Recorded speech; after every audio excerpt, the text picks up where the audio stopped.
மேக்ஸில் எண்கள் டாபிக் பார்க்க போகிறோம். ஸோ எண்களில் நம்ம இன்றைக்கி இடமதிப்பு முகமதிப்பு தான் பார்க்க போகிறோம். ஆனால் இடமதிப்பு முகமதிப்பு பார்க்குறதுக்கு நம்மளுக்கு என்னென்னலாம் தெரிஞ்சிருக்கணும்னா இலக்கங்கள் தெரிஞ்சிருக்கணும். நம்ம அந்த காற்புள்ளி வைக்கிறது, திட்ட வடிவம், விரிவான வடிவம், ஒற்றையன் இரட்டையன், பெரியது சிறியது, ஏறுவரிசை இறங்கு வரிசை, எண்களை உருவாக்குதல், இந்த டாபிக்லாம் நம்மளுக்கு தெரிஞ்சிருந்துச்சுன்னா இடமதிப்பு முகமதிப்பு கொஞ்சம் ஈஸியாக இருக்கும். ஸோ இது எல்லாமே நம்ம ஏற்கனவே படித்தது தான். இதை லைட்டாக ஒரு ரிவைஸ் பண்ணிவிட்டு நம்ம அப்படியே டாபிக்குள்ளே போயிடலாம். ஓகேவா?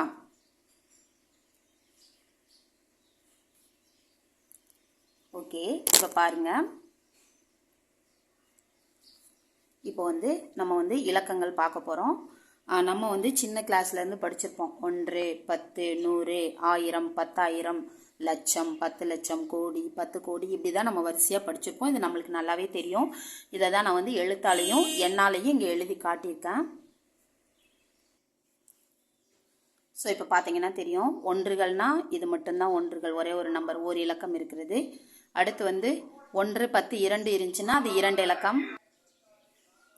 அதே மாதிரி தான் 1, 10, 100, 3 இருந்துச்சுன்னா 3 இலக்கம். 1, 10, 100, 1000, 4 இருந்துச்சுன்னா அது 4 இலக்கம். ஸோ இந்த மாதிரி ஒன்று ஒன்றா கூடிக்கிட்டே போகும். ஸோ அந்த இலக்கங்களுக்கு தகுந்த மாதிரி நம்ம அந்த நம்பரை சொல்லுவோம். ஸோ இப்போ இலக்கம் நம்மளுக்கு புரிஞ்சிருக்கும்னு நினைக்கிறேன். புரிஞ்சுதா? Very good. அடுத்து இதுவும் நம்ம ஏற்கனவே படித்தது தான், நம்மளுக்கு தெரியும். மிகப்பெரிய ஒரு இலக்க எண், மிகச்சிறிய ஒரு இலக்க எண், மிகப்பெரிய ஈரிலக்க எண், மிகச்சிறிய ஈரிலக்கண், இதெல்லாம் நம்ம 3rd 4thலேருந்தே படிச்சிருப்போம். ஸோ நம்மளுக்கு மிகப்பெரியனாலே 9 தான் அப்படிங்கிறது கிளியராக தெரியும். எத்தனை இலக்கமோ அத்தனை 9 போட போகிறோம். மிகச்சிறிய இங்கே மட்டும் நான் 2 நம்பர் கொடுத்துருக்கேன். பிகாஸ் இது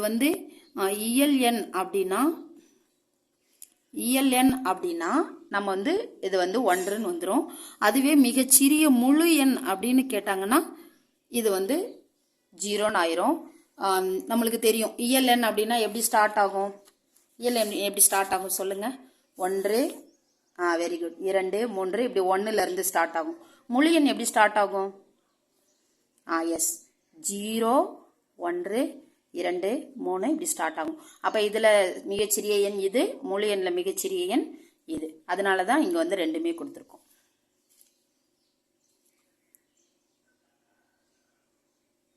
ஓகே, இப்போ நம்ம இதிலிருந்து எக்ஸசைஸ் பார்த்துடலாமா? பயிற்சிகள் பார்த்துடலாம். இப்போ மிகப்பெரிய 7 இலக்க எண்ணா என்னது? என்ன போடலாம் சொல்லுங்க. Very good. பெரியனாலே 9 தான். ஸோ எத்தனை இலக்கமோ அத்தனை 9. அப்போ 7 இலக்கம்னா 7, 9 நம்ம போட்டால் போதும், அவ்வளோதான். நம்ம இது பண்ணி தேவையில்லை. 3, 4, 5, 6, 7, அவ்வளோதான். ஓகே, மிகச்சிறிய 6 இலக்கம் அப்படின்னா சிறிய இலக்கம்னாலே நான் முன்னாடி அதை எக்ஸ்பிளைன் பண்ணலன்னு நினைக்கிறேன். நம்ம இதை மட்டும் சொல்லிட்டு அப்படியே போயிட்டோம் இல்லையா? ஸோ இதுதான் 10, 100, 1000, 10,000 இப்படியே கூடிக்கிட்டே போகும். அதாவது 10ஆல் பெருக்கிக்கிட்டே போவோம். அதனால தான் நம்மளோட எண்முறை என்ன சொல்லுவாங்கன்னா பதின்ம எண்முறைன்னு சொல்லுவாங்க.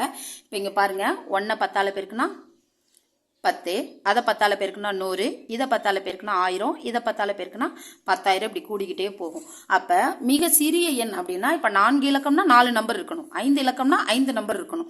அதில் மொதல் நம்பர் நம்ம 1 போட்டு மீதி எத்தனையோ அதை எல்லாமே நம்ம 0 போட்டாலே வந்துடும். ஸோ இப்போ 5 இலக்கம்னா 1ன்னு போட்டு மொத்தம் 5 நம்பர் வேணும். 1 இங்கே எழுதிட்டா அப்போ மீதி 4, 0. அப்போ எண்ணி பார்த்தா 5 நம்பர் இருக்கும். அப்போது இப்போ இதுக்கு பாருங்க, இது சிறிய இலக்க எண் 6 இலக்கம்னா அப்போ 6 நம்பர் வரணும். மொதல் நம்பர் எப்பயுமே 1 போட்டுடணும். 6னா இப்போ இங்கே 1னா மீதி எத்தனை 0 போடணும்? Very good, 5 0. ஸோ 3, 4, 5, 5 0 போட்டோம். மொத்தமாக எண்ணி பார்த்தா 6 இலக்கம் இருக்கணும். 6 இலக்கம் இருந்துச்சுன்னா 6 இலக்க எண், அவ்வளோதான். ஸோ அப்போ இப்போ மிகப்பெரிய எண் மிக சிறிய எண் எழுதுறது ஈஸியாக ஞாபகம் வந்துருச்சா? மிஸ்ஸு சார் நடத்துனதெல்லாம் இப்போ ரீகால் ஆகிடுச்சா? ஓகே, அடுத்த கொஸ்டின் பார்க்கலாமா? மிகப்பெரிய 3 இலக்க எண்ணுடன் மிகச்சிறிய 2 இலக்க எண்ணை கூட்டினால் கிடைக்கும் எண்ணின் எண் பெயர். இதை எப்படி கண்டுபிடிக்கலாம் சொல்லுங்க. எஸ், முதல்ல மிகப்பெரிய 3 இலக்க எண்ணை நம்ம என்ன பண்ணிக்கணும், எழுதிக்கலாமா? ஓகே, மிகப்பெரிய 3 இலக்க எண் அப்படின்னா பெருசுனாலே 9. ஸோ 3 இலக்கம் போட்டோம். அது கூட மிகச்சிறிய 2 இலக்கம் கேட்டிருக்காங்க. அப்போ மொத்தமே 2 நம்பர் தான் வரணும். அப்போ இவ்வளோதான் இருக்கும் இல்லைங்களா? ஒரு 1 இவ்வளோதான். இது 2 இலக்கம். இப்போ இது ரெண்டையும் கூட்டினால் கிடைக்கும் எண்ணின் எண் பெயர் கேட்டிருக்காங்க. அப்ப இதை நம்ம கூட்டணும். அப்ப கூட்டினா என்ன கிடைக்கும்? 1009 அப்படின்னு எழுதணும். இங்க எழுதிடலாமா? இதுதான் ஆக்சுவலாக நம்ம கணக்கு போடுறதுக்கு முன்னாடி மித்த எல்லா சப்ஜெக்டையும் கம்பேர் பண்ணும்போது மேக்ஸ் வந்து கொஞ்சம் ட்ரிக்ஸ் நிறைய இருக்கும். நிறைய உள்ள ட்விஸ்ட்டும் வச்சுருப்பாங்க. நம்ம நல்லா ரீட் பண்ணி அதுக்கப்புறம் ஆன்சர் பண்ணுற மாதிரி இருக்கும். அப்போ மற்ற சப்ஜெக்ட்டுக்கு கொடுக்குற இம்பார்ட்டனை விட மேக்ஸுக்கு கொஞ்சம் அதிகமாக கொடுக்குற மாதிரி இருக்கும். ஏன்னா நிறைய டைம் எடுக்கும். இப்போ லாஸ்ட் இயர் எழுதுனா அந்த பிரசன்ன அண்ணன் கூட என்ன சொன்னாங்க அப்படின்னா, மேக்ஸ் தான் டஃப்பாக இருந்தது, டைம் நிறைய எடுத்துக்கிச்சு, அதனால நான் மேக்ஸை லாஸ்ட்டாக வச்சுட்டேன் அப்படின்னு சொல்லி சொன்னாங்க. ஸோ இது வந்து கொஞ்சம் சரியான ஒரு மெத்தடும் கூட. நம்மளுக்கு மேக்ஸ் கொஞ்சம் புரியாமல் இருக்குது அப்படின்னு தோணுச்சுன்னா முதல்ல மற்ற சப்ஜெக்டை கம்ப்ளீட் பண்ணிவிட்டு மேக்ஸுக்கு வரலாம். மேக்ஸ் ஈஸியாக இருக்குது அப்படின்னா ஃபஸ்ட்டு மேக்ஸ் போடலாம். இப்போ மேக்ஸ் ஈஸியாக இருக்குன்னு ஃபீல் பண்ண வைக்கிறது எப்படி இருக்கும், எப்போ வரும்னா நல்லா ப்ராக்டிஸ் பண்ணணும். ஸோ இந்த கொஷின்ஸ் எல்லாம் இன்னைக்கு நான் நடத்தும் போது உங்களுக்கு புரியும். ஒரு 4 நாளுக்கு அப்புறம் திரும்ப பார்த்தீங்கன்னா திரும்ப போட்டோம் ஆன்சர் தெரியும், நான் மறந்து போச்சுன்ற மாதிரி இருக்கும். ஸோ அதனால அப்பப்போ இந்த கொஷின்ஸ் எல்லாம் நான் அப்படியே பிடிஎஃபாகவும் இந்த குரூப்பில் சென்ட் பண்ணுவேன். நீங்கள் அப்படியே ஜெராக்ஸ் போட்டு வச்சுட்டு அப்பப்போ திரும்ப திரும்ப இந்த கொஷின்ஸ்க்குலாம் ஆன்சர் நீங்களா ட்ரை பண்ணி பார்க்கணும். ஓகே, நம்ம இப்போ அடுத்த கொஷின் போயிடலாமா? அடுத்து என்ன கேட்டிருக்காங்க? மிகச்சிறிய 3 இலக்க எண்ணிற்கும் மிகப்பெரிய 2 இலக்க எண்ணிற்கும் உள்ள வித்தியாசம். ஸோ இப்போ இங்கே வந்து கூடுதல் கேட்டிருக்காங்க, இங்கே வந்து வித்தியாசம் கேட்குறாங்க. ஸோ கூட்டினால், சேர்த்தால், இன்னும் கொஞ்சம் அதிகமாச்சுன்னா இப்படியெல்லாம் கேட்டாங்கன்னா நம்ம கூட்டணும். வேறுபாடு, வித்தியாசம், கழித்து இந்த மாதிரி வந்துச்சுன்னா கழிக்கணும். இது நம்மளுக்கு எல்லாருக்குமே தெரியும். ஸோ இப்போ இது வந்து வித்தியாசம் கேட்டிருக்காங்க. அப்போ நம்ம அதே தான் மிகச்சிறிய 3 இலக்க எண்ணை எழுத போகிறோம், அப்புறம் மிகப்பெரிய 2 இலக்க எண்ணை எழுத போகிறோம், ரெண்டுத்தையும் கழிக்க போகிறோம். பாருங்க, மிகச்சிறிய 3 இலக்கணம். ஸோ மொத்தமே 3 நம்பர் தான் வரணும். மிகப்பெரிய 2 இலக்கம், இதை ரெண்டையும் கழிக்க சொல்லியிருக்காங்க. ஸோ நம்மளுக்கு 100ல் 99 போச்சுன்னா 1 நம்மளுக்கு நல்லாவே தெரியும் இல்லையா? ஸோ அப்போ அப்படி ஆன்சர் வந்து நம்ம எழுதிடலாம். அடுத்த கொஸ்டின் என்னது? மிகப்பெரிய 5 இலக்க எண்ணுடன் டேஸை கூட்டினால் மிகச்சிறிய 6 இலக்க எண் கிடைக்கும். அப்ப நம்ம முதல்ல மிகச்சிறிய 6 இலக்க எண்ணை மேலே எழுதிக்கணும், அதுக்கு கீழே மிகப்பெரிய 5 இலக்க எண்ணை எழுதிக்கணும். அப்பவே நம்மளுக்கு தெரியும் எதை கூட்டிட்டோம் எதை கூட்டணும்னு சொல்லிட்டு. இப்ப இதோட எதை கூட்டினால் அப்படின்னு கேட்டா அப்ப இதுல இருந்து இதை கழிக்கணும். ஸோ அப்ப கூட்டல் கழித்தலையே எவ்வளவு ட்விஸ்ட் வச்சு கொடுத்துருக்காங்கன்னு பார்த்துக்கோங்க. ஸோ அப்ப நம்ம கொஸ்டினை நிதானமா வாசிக்கணும், ரெகுலர் ப்ராக்டிஸ் இருக்கணும். இந்த கொஸ்டின்ஸ் அப்படியே நீங்கள் ஆன்சர் பண்ணுங்கள், ட்ரை பண்ணி பாருங்கள். இது எல்லாமே ப்ராக்டிஸ் ஷீட்டு தான். ஸோ நான் இதோட ஜாயின் பண்ணிட்டேன். நீங்கள் இதை அப்படியே கண்டென்ட்டையும் பார்த்துட்டு இதையும் எக்ஸசைஸையும் ப்ராக்டிஸ் பண்ணிக்கலாம். ஸோ இது மாதிரி ஒரு கொஸ்டினாக நான் இங்கே கொடுத்துருக்கேன்.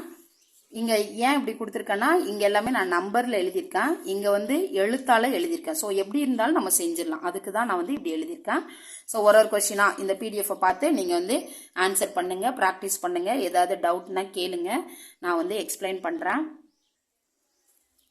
ஸோ இதுதான், இது வந்து அப்படியே நம்ம ஏற்கனவே சொல்லிட்டோம் 13 முறை. ஸோ அப்போ 10ஆல் பெருக்கணும். இந்த மாதிரி ஒரு கொஸ்டினாக நம்ம வந்து பார்த்துட்டு இங்கே என்ன கொடுத்துருக்காங்க நிதானமாக வாசித்து பார்த்து ஆன்சர் பண்ணோன்னா ஆன்சர் தெரிஞ்சிடும். ஸோ இதில் ஏதாவது டவுட்னா நீங்கள் வந்து மெசேஜ் பண்ணுங்கள், நான் அதை எக்ஸ்பிளைன் பண்ணி இன்னொரு வீடியோ நான் அனுப்புகிறேன். அடுத்து காற்புள்ளி நம்மளுக்கு தெரியும். ஸோ இப்போ நம்பர்ஸ் இலக்கங்கள் நம்ம பார்த்தோம். 1, 10, 100, 1000, 10,000, லட்சம், 10 லட்சம், இப்படி தான் இலக்கம் இருக்கும்னு நம்ம பார்த்துட்டோம். இப்போ இதில் காற்புள்ளி எப்படி கொடுப்போம் அப்படின்னா 1, 10, 100 இது மூணையுமே வச்சுக்குவோம். அதுக்கப்புறம் எல்லாமே 2 2ஆக போகும். அதுதான் நம்ம இந்திய எண்முறையோட கால் புள்ளி வைக்கிற முறை. ஸோ இப்போ இங்கே பாருங்க 1, 10, 100. இப்போ இங்கே ஒரு நம்பர் எழுதியிருக்கேன். இதில் 1, 10, 100க்கு அப்புறம் கம்மா போட்டிருக்கோம், கால் புள்ளி வச்சுருக்கோம். திரும்ப 1000, 10,000, திரும்ப லட்சம், 10 லட்சம், திரும்ப கோடி, 10 கோடி. அப்போ இதை ஷார்ட்டாக என்ன சொல்லலாம்னா இது ஃபுல்லாக ஒன்றுகள். இது ஃபுல்லாக என்னதுப்பா? ஒன்றுகள். இது ஃபுல்லாக என்ன சொல்லலாம் அப்போ? வெரி குட், ஆயிரங்கள். ஸோ ஒன்றுகள், அடுத்து என்ன அப்படின்னா ஆயிரங்கள், அடுத்து என்னது? லட்சங்கள். Very good.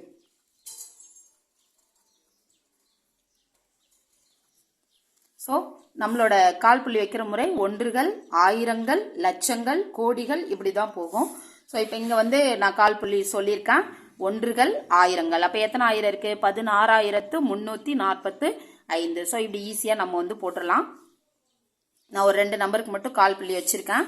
உங்களுக்கு வந்து ஒரு 3 சம் வந்து எக்ஸசைஸ்க்காக கொடுத்துருக்கேன். நீங்கள் சும்மா இதை போட்டு பாருங்கள். இப்போ இதை எப்படி போடுவீங்க? இது ரெண்டையும் நீங்கள் ப்ராக்டிஸ் வீட்டில் போட்டு பார்த்துக்கோங்க. இது எப்படி போடுவீங்க சொல்லுங்க பார்க்கலாம்.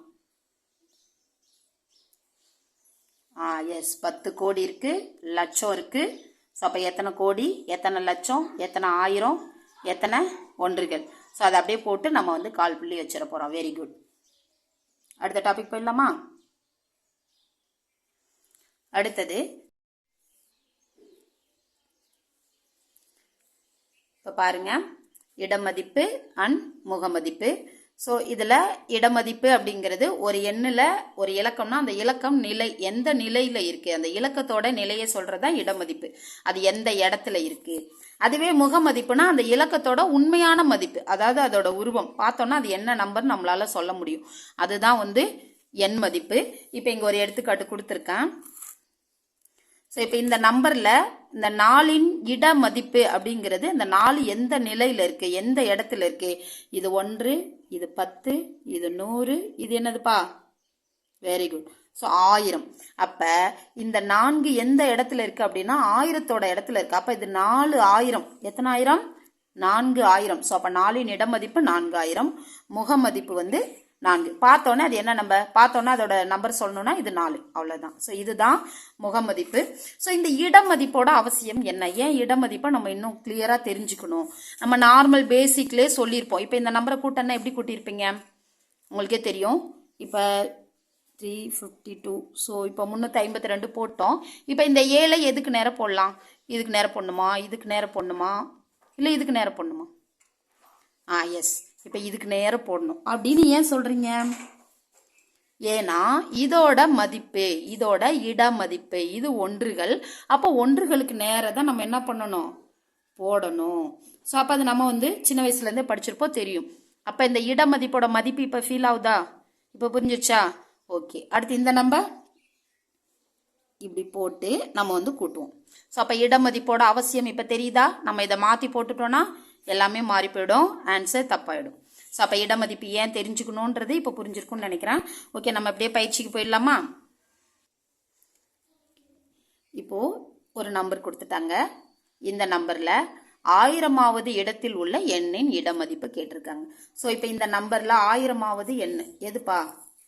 இந்த நம்பரில் 1000வது இடத்துல என்ன நம்பர் இருக்கு?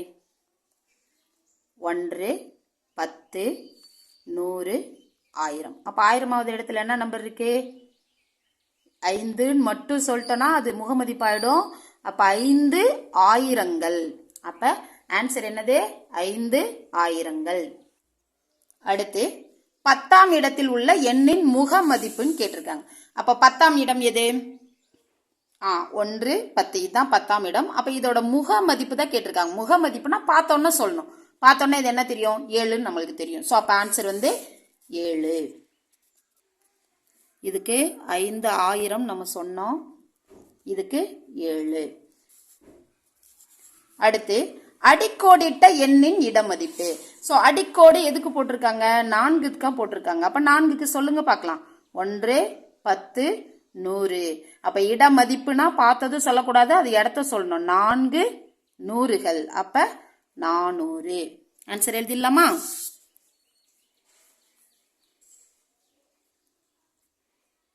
ஓகே. இப்போ அடுத்த கொஸ்டின், அதிக இடமதிப்பு கொண்ட இலக்கம் எதுன்னு கேட்டிருக்காங்க. அப்ப இந்த கொஸ்டின் பாருங்க, இருக்கிறதுல அதிக இடமதிப்புன்னு கேட்டாங்க. அப்ப 1, 10, 100, 1000, 10000. இப்ப இதுல எதுப்பா அதிக இடமதிப்பு கொண்ட இலக்கம்? எஸ், 1. ஸோ இப்போ உங்களுக்கு ஆக்ஷன்ல 1ன்னு கொடுத்துருந்தாங்கன்னா அதுதான். அது இல்லாம 1 அப்படிங்கிறது அது ஒரு 10,000. அப்ப 10,000 இப்படி கொடுத்துருந்தாலும் இதுதான் ரைட்டு. மேபி அந்த இலக்கம்னு தான் அந்த வேர்டை நம்ம நோட் பண்ணணும், என்ன கொடுத்துருக்காங்கன்றது ரொம்ப முக்கியம். ஸோ இப்போ இங்கே 10,000 ஆப்ஷன் இருந்தால் அதுதான் ஃபர்ஸ்ட். மேபி அது இல்லை, அந்த நம்பரை கொடுத்துருக்காங்க. ஸோ இதுதான் அதிக இடமதிப்புக்குரியது. அப்போ இந்த நம்பரை ஆன்சராக கொடுத்துருக்காங்கன்னா நம்ம அந்த நம்பரை என்ன பண்ணிக்கலாம் அப்படின்னா எழுதிக்கலாம். அடுத்து இங்க எந்த இலக்கத்தோட இடமதிப்பும் முகமதிப்பும் சமம் கேட்டிருக்காங்க. இப்ப இதுல பார்த்தோன்னே அதோடது சொல்றது வந்து 4, 6 இப்படி சொல்லுவோம். அதுல இடமதிப்பு முகமதிப்பு ரெண்டுமே ஒன்னா எதுக்கு இருக்கும்? எஸ், 1ஆம் இலக்கத்துல மட்டும் மட்டும்தான், இந்த இதில் மட்டும்தான் அதில் என்ன முகமதிப்பு சொல்கிறோமோ அதையே இடமதிப்புக்கும் நம்ம வந்து சொல்லுவோம். அப்போ முகமதிப்பும் இடமதிப்பும் ஒன்றாக இருக்கிறது எது அப்படின்னா, நம்பர் கொடுத்தாங்கன்னா நம்பர், மேபி எண்களில் முகமதிப்பும் இடமதிப்பும் சமமாக இருக்கும் இலக்கம் எதுன்னு கேட்டாங்கன்னா நம்ம என்ன எழுதணும்? எஸ், ஒன்றுகள் அப்படின்னு எழுதணும். ஓகேவா? ஸோ அப்போ ஆப்ஷன் நம்ம கரெக்டாக பார்த்து சூஸ் பண்ணிக்கணும். அடுத்து இதில் 5 இடமதிப்பு 1, 10, 100. Very good, 500. ஓகே, இப்போ இங்கே பாருங்க, இங்கே வந்து ஒரு கொஷினாக இருக்கு.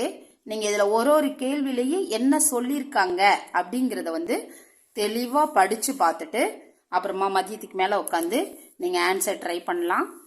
ஏற்கனவே சொன்னது தான். இதுலேயும் ஏதாவது டவுட் அப்படின்னா நீங்கள் வந்து சொல்லலாம். இல்லை இந்த கணக்கு புரியல, எல்லா சம்முக்குமே ஆன்சர் சொல்லி வீடியோ வேணும் அப்படின்னாலும் நான் வந்து எல்லா சம்முக்கும் ஆன்சர் பண்ணி வீடியோ அனுப்புகிறேன். ஸோ இதுக்கு வந்து கூடுதல் கேட்டிருக்காங்க, வேறுபாடு கேட்டிருக்காங்க. வேறுபாடுனா வித்தியாசம், கூடுதல்னா கூட்டுறது, அவ்வளோதான். ஸோ இது எல்லாமே நம்ம இப்போ வந்து ஆன்சர் நீங்கள் வந்து பண்ணி பார்க்க போகிறீங்க, டவுட்னா கேட்க போகிறீங்க. ஸோ இந்த கொஷின் ப்ரீவியஸ் இயர்ஸ் கொஷின், அந்த போன வருஷம் கொஷினில் இருந்த கொஷின் போட்டு பாருங்கள். புரியலன்னா கேட்கலாம். ஸோ அடுத்து வந்து இதுவும் ப்ரீவியஸ் இயர்ஸ் கொஸ்டினில் தான் கேட்டிருக்காங்க. 2 தூரங்கள் கேட்டிருக்காங்க. ஸோ பூமிக்கும் சுக்கிரனும்னா வெள்ளி. ஸோ இது 2த்துக்கு இடைப்பட்ட தூரம், இது 2த்துக்கு இடைப்பட்ட புதனுக்கும் சுக்கிரனுக்கும், பூமிக்கும் சுக்கிரனுக்கும் கொடுத்துருக்காங்க. இந்த தூரத்தை வித்தியாசம் கேட்டிருக்காங்க. ஸோ அப்போ வித்தியாசம்னா கழிக்கணும். அப்போ 2த்தையும் கழிச்சுட்டு அதுக்கப்புறம் வர்ற ஆன்சரில் என்னென்ன நம்பர்ஸ் இருக்கோ அதை மொத்தமாக கூட்டணும்.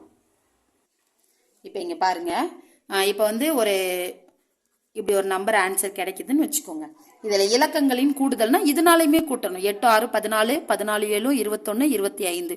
ஸோ இலக்கங்களோட கூடுதல் அப்படின்னா இதுதான். ஸோ இந்த மாதிரி நம்ம கூட்டி ஆன்சர் பண்ணணும். அடுத்து இது நான் யார், இது ஒன்று ஒரு கொஸ்டினையும் தெளிவாக வாசித்து பார்த்து நம்ம இங்கே ஃபில் பண்ணணும். ஸோ அப்போ 10ஆம் இடம் சொல்லிட்டாங்க. நம்ம இங்கே ஈஸியான ஒரு ட்ரிக் என்னன்னா 1, 10, 100, 1000, 10,000 வரிசையாக நம்ம என்ன பண்ணிக்கணும்னா எழுதி வச்சுக்கணும். லட்சம் வரைக்கும் எழுதிக்கலாம். ஒருவேளை தேவைப்படுச்சுன்னா நம்ம எக்ஸ்டெண்ட் பண்ணிக்கலாம். ஸோ இது ஒன்றா வாசிச்சு இப்போ 10ஆம் இடத்தில் 7, 10ஆம் இடத்துல 7 போடணும்.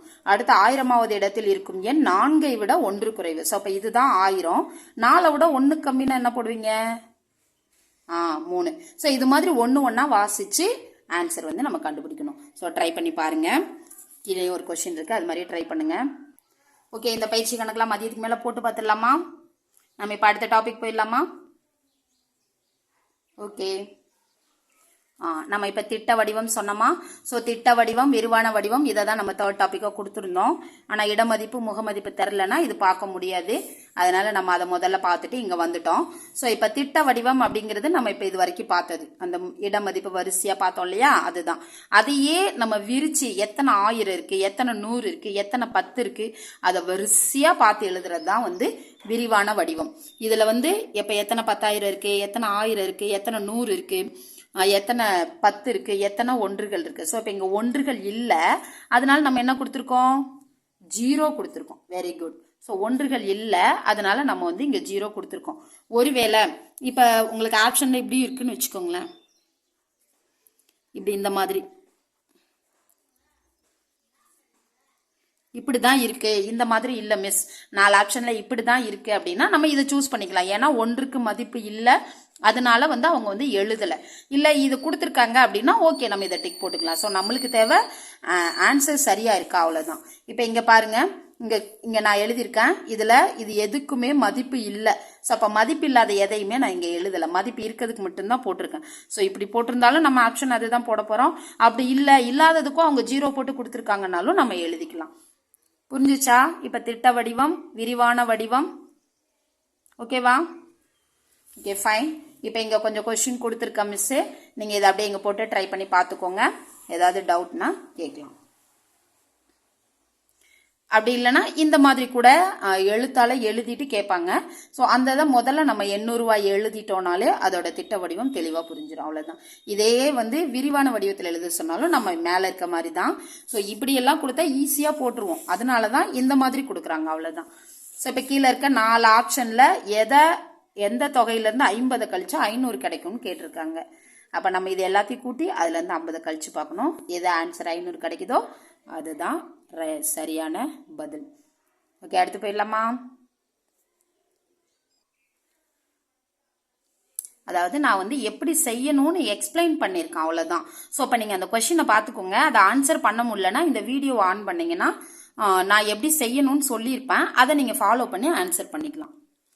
இப்போ ஒற்றையன் இரட்டையன் நம்ம பார்க்குறோம். இப்போ ஒற்றையன் இரட்டையனில் எண்களோட முடிவில் ஒற்றையன்னா இருந்துச்சுன்னா இந்த நம்பர்ஸ்லாம் இருக்கும். இரட்டையன்னா இருந்துச்சுன்னா இந்த நம்பர்ஸ் இருக்குது. இது எல்லாருக்கும் நம்மளுக்கு ஏற்கனவே தெரியும். ஸோ இப்போ நம்ம இது எல்லாமே நம்ம படிச்சிருப்போம். இது எல்லாமே சும்மா ரீகாலிங் தான். இங்கே நம்ம பார்த்தோன்னா தெரியும். நான் எக்ஸாம்பிள் எழுதியிருக்கேன். அந்த லாஸ்ட் நம்பரில் பார்த்தீங்கன்னா இந்த நம்பர்ஸ்லாம் இருக்கும். நம்ம முன்னாடி இருக்கிற எதையுமே பார்க்கணுன்ற அவசியமே கிடையாது. இங்கே ஒற்றையன் இருந்தாலும் இரட்டையன் இருந்தாலும் இதை பார்க்க மாட்டோம். அந்த லாஸ்ட் நம்பரை மட்டும்தான் பார்ப்போம். ஸோ இதில் ஏதாவது இருந்துச்சுன்னா அது ஒற்றையன், இதில் இந்த நம்பர் லாஸ்ட்ல இருந்துச்சுன்னா அது இரட்டையன். அவ்வளோதான். ஸோ இப்போ நம்ம இதுல இருந்து கொஞ்சம் எக்ஸசைஸ் பார்த்துடலாமா? ஓகே. ஒரு வாரத்தில் உள்ள நாட்கள் டேஸ் என். ஆன்சர் என்னப்பா வரும்? ஒரு வாரத்தில் உள்ள நாட்கள் 7ன்னு நம்மளுக்கு தெரியும். அது என்னன்னு கேட்டிருக்காங்க. ஸோ நம்ம ஆன்சர் பார்த்தோன்னே அங்கே 7ன்னு ஆப்ஷன் இருந்தால் டக்குன்னு டிக் போட்டுறக்கூடாது. அதனால தான் நான் இதை கொடுத்துருக்கேன். ரொம்ப சிம்பிளாக இருக்கும் கணக்கு. அங்கே எங்கேயாவது ஒரு சின்ன டெஸ்ட் வச்சுருப்பாங்க. ஸோ அப்போ ஒரு வாரத்தில் உள்ள நாட்கள் டேஸ் என் அப்படின்னும் போது நம்மளுக்கு ஒற்றையன் ஆன்சர் வரும். அப்போ நம்ம இங்கே ஒற்றைன்றதான் பதிலாக எழுதணும். ஓகேவா? அடுத்தது 10 வாரங்களின் மொத்த நாட்கள் டேஸ் என். அப்போ 10 வாரம்னா என்ன? இன்னும் கொஞ்சம் இது கொஞ்சம் ஹையர் ஆர்டர். அதாவது கொஞ்சம் டைம் எடுக்கும். கொஞ்சம் பெருக்கிட்டு ஆன்சர் பண்ணணும். அப்போ 5 7 70. அப்போ 70ன்னும் போது அது என்ன எண் வந்துடும்? இரட்டை எண் வந்துடும். ஸோ அப்போ இந்த மாதிரி நம்ம கொஞ்சம் ஆன்சரை நிதானமாக பார்த்து பண்ணணும். அதே மாதிரி தான் இங்கே கொடுத்துருக்கேன். நம்ம ஆன்சர் கண்டுபிடிக்கணும். வரிசையாக போடுங்க. டவுட்னா கேளுங்க. இந்த சம் நான் எப்படி பண்ணுறதுன்னு லைட்டாக எக்ஸ்பிளைன் பண்ணுறேன். என்ன கொடுத்துருக்காங்க? அடுத்தடுத்த இரு ஒற்றை எண்களின் கூடுதல் 48. ஸோ அப்போ அடுத்தடுத்த இரு ஒற்றையன்னு சொல்லிட்டாங்க. ஆனால் என்ன ஒற்றையன்னு தெரியாது. அந்த நம்பர் நம்மளுக்கு தெரியலையா? அப்போ ஒரு நம்பர் எக்ஸ்ன்னு வச்சுக்கலாம். இன்னொரு நம்பர் என்னவா இருக்கும்? ஒற்றை என்னன்னா இப்போ 1ன்னா அதுக்கடுத்த ஒற்றை என்னென்ன 3. அப்போ 2 கூட்டியிருக்காங்கன்னு தானே அர்த்தம். 3ன்னா அடுத்த ஒற்றை என்னது 5. அப்போ 2 2 கூட்டினா ஒற்றைன்னு கிடைச்சிரும். கரெக்டு தானே?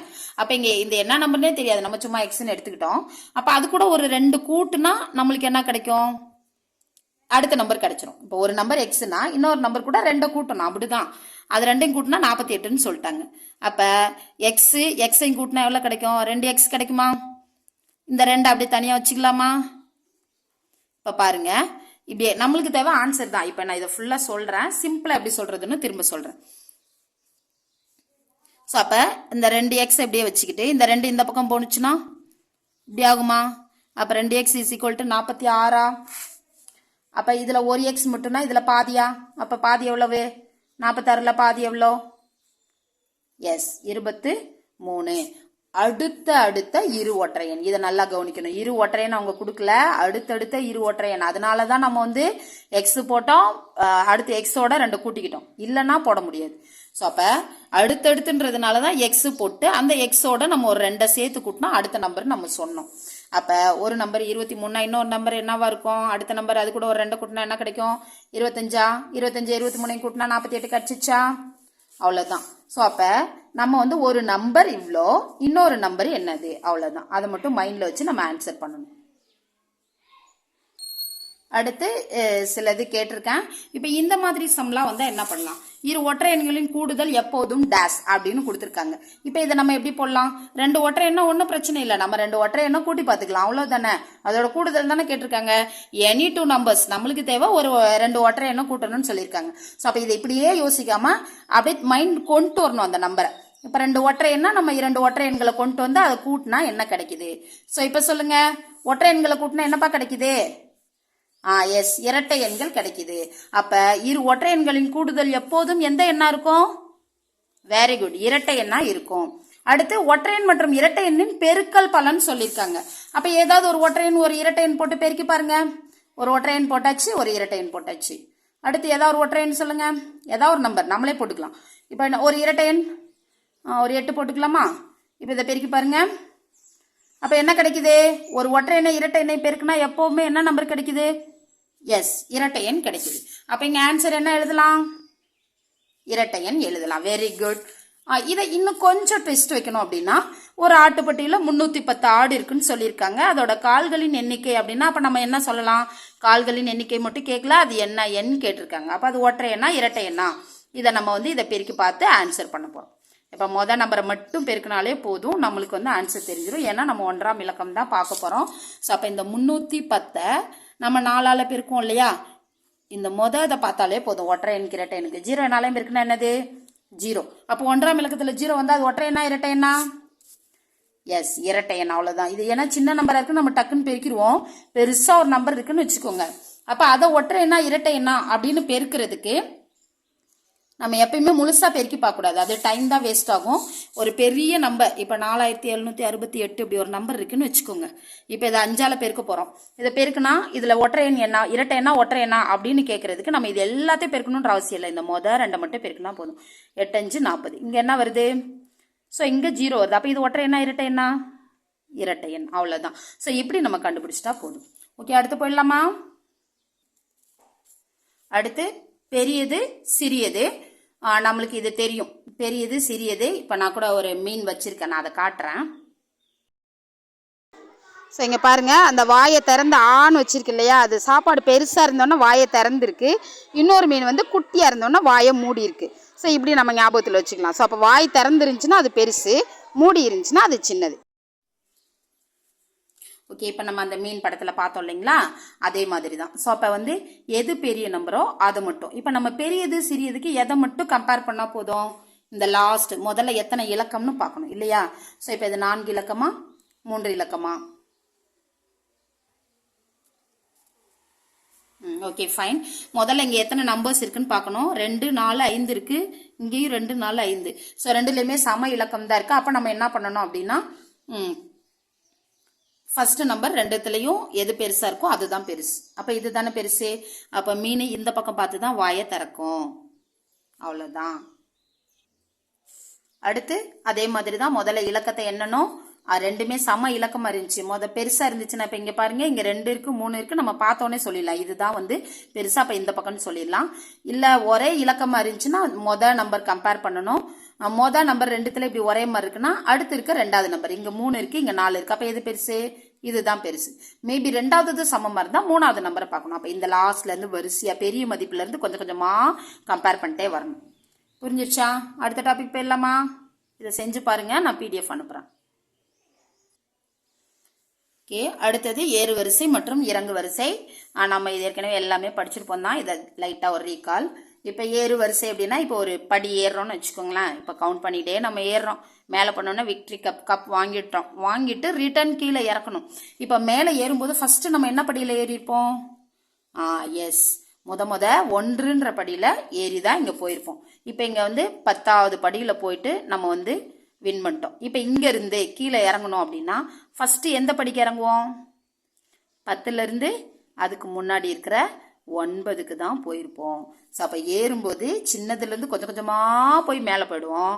இறங்கும்போது பெருசுலேருந்து கொஞ்சம் கொஞ்சமாக கீழே வருவோம். அப்போ சின்னதுலேருந்து கொஞ்சம் கொஞ்சமாக மேலே போனால் ஏறு வரிசை, பெருசுலேருந்து கொஞ்சம் கொஞ்சமாக கீழே வந்தால் இறங்கு வரிசை. அதாவது ஏறு வரிசை எழுதிட்டு அதை தலைகீழாக எழுதணும்னா அதுதான் வந்து இறங்கு வரிசை. எப்படின்னு பார்த்துடலாமா? ஓகே, இங்கே நம்பர்ஸ் இருக்கா? நம்ம ஏற்கனவே சொல்லியிருக்கோம், ஃபர்ஸ்ட் இலக்கத்தை செக் பண்ணணும். ஸோ அப்போ இலக்கம் எது சின்னதாக இருக்கோ அதுதான் ரொம்ப சின்னது. கரெக்டா? பெரிய சிறியது நம்ம இப்போ பார்த்துட்டோம்ல. இதுதான் 2 இலக்கம் இருக்கு. அப்போ இதை முதல்ல எழுதிக்கலாமா? ஓகே, அடுத்து இங்கே வந்து 3 இருக்கு, வேற எதுவுமே இல்லை. ஸோ அப்போ 3 இலக்கத்தில் 1 தான், 2 இலக்கத்துலேயும் 1 தான் இருக்கு. அப்போ அதை எடுத்துக்கிட்டோம். அடுத்து என்னப்பா வரும்? அடுத்து இதுவும் 4 இலக்கம், இதுவும் 4 இலக்கம் இருக்கு. இப்போ இதில் ஃபர்ஸ்ட் நம்பர் எங்கே இருக்கு? இங்கே 4 இருக்கு, இங்கே 9 இருக்கு. அப்போ எதுப்பா சின்னது? இதுதான் சின்னது. ஸோ அப்போ கொஞ்சம் கொஞ்சமாக தான் பெருசாக போகணும்னு சொன்னோமா, கொஞ்சம் கொஞ்சமாக படியேறி போகணும். அதுக்கடுத்து என்னது? இப்போ இதை பார்த்துட்டோம், அடுத்து இதுதான். இதை விட அதிக இலக்கம் கொண்டது இதுதான். இப்போ இதை எடுத்து எழுதிக்கலாமா? ஓகே, எழுதி முடிச்சாச்சா? இது அப்படியே ரிவர்ஸ்ல எழுத போறோம். முதல்ல இங்க லாஸ்ட்ல இருக்கிறத இங்க ஃபர்ஸ்ட் எழுத போறோம், அவ்வளவுதான். அடுத்து ரெண்டாவது இருக்கிறத அதுக்கடுத்து எழுத போறோம். மூணாவது இருக்கிறத அதுக்கடுத்து எழுத போறோம். நாலாவது இருக்கிறத அதுக்கடுத்து எழுத போறோம். அஞ்சாவது இருக்கிறத அதுக்கடுத்து வந்து எழுத போறோம். ஸோ இந்த மாதிரி நம்ம நம்பர்ஸை வந்து ஏறு வரிசை எழுதிட்டு அதை அப்படியே திரும்ப லாஸ்ட்ல இருந்து இப்படி வரிசையா எழுதணும்னா அது இறங்கு வரிசை. இப்போ புரிஞ்சுச்சா? ஏறு வரிசையோட தலைகீழ் மதிப்பு தான் இறங்கு வரிசை அப்படிங்கிறது. ஓகே, இப்போ உங்களுக்கு ஒரு எக்ஸசைஸ் போட்டிருக்கேன், இதை செஞ்சு பார்த்துக்கலாமா? இது வேற எங்க இருந்து எடுக்கல, 5வது புக்ல இருந்து தான் நான் எடுத்திருக்கேன். இந்த சம் வந்து 5வது புக்ல தான் இருக்கு. மேக்சிமம் எல்லா சம்ஸுமே 5வது புக்ல இருந்து தான் இருக்கு. அடுத்து எண்களை உருவாக்குதல் இதோட முடியுது. இப்போ இந்த எண்களை எப்படி உருவாக்கலாம்னு பார்க்கலாமா? ஓகே, ஒரு முறை பயன்படுத்தின்னு சொல்லிட்டோம்.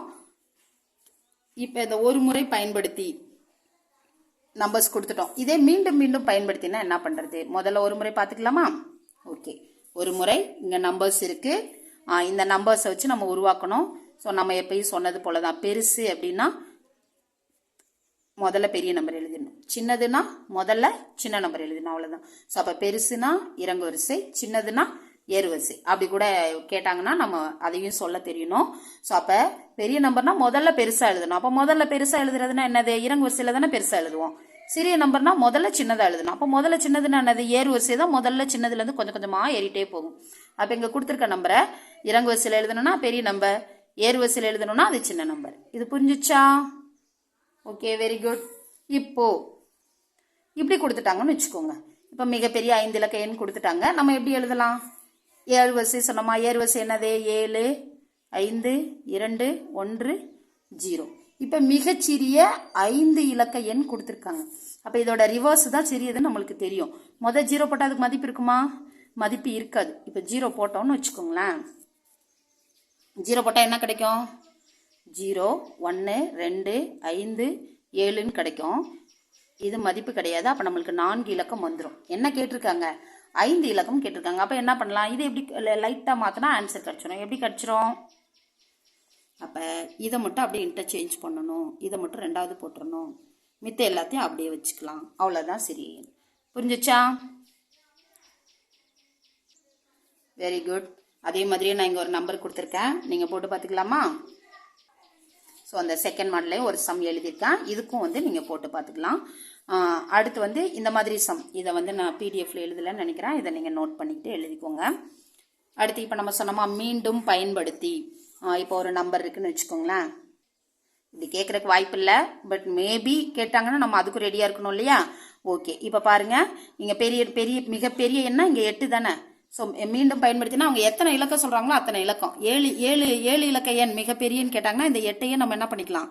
7 வாட்டி போட்டுக்கலாம். மிகச்சி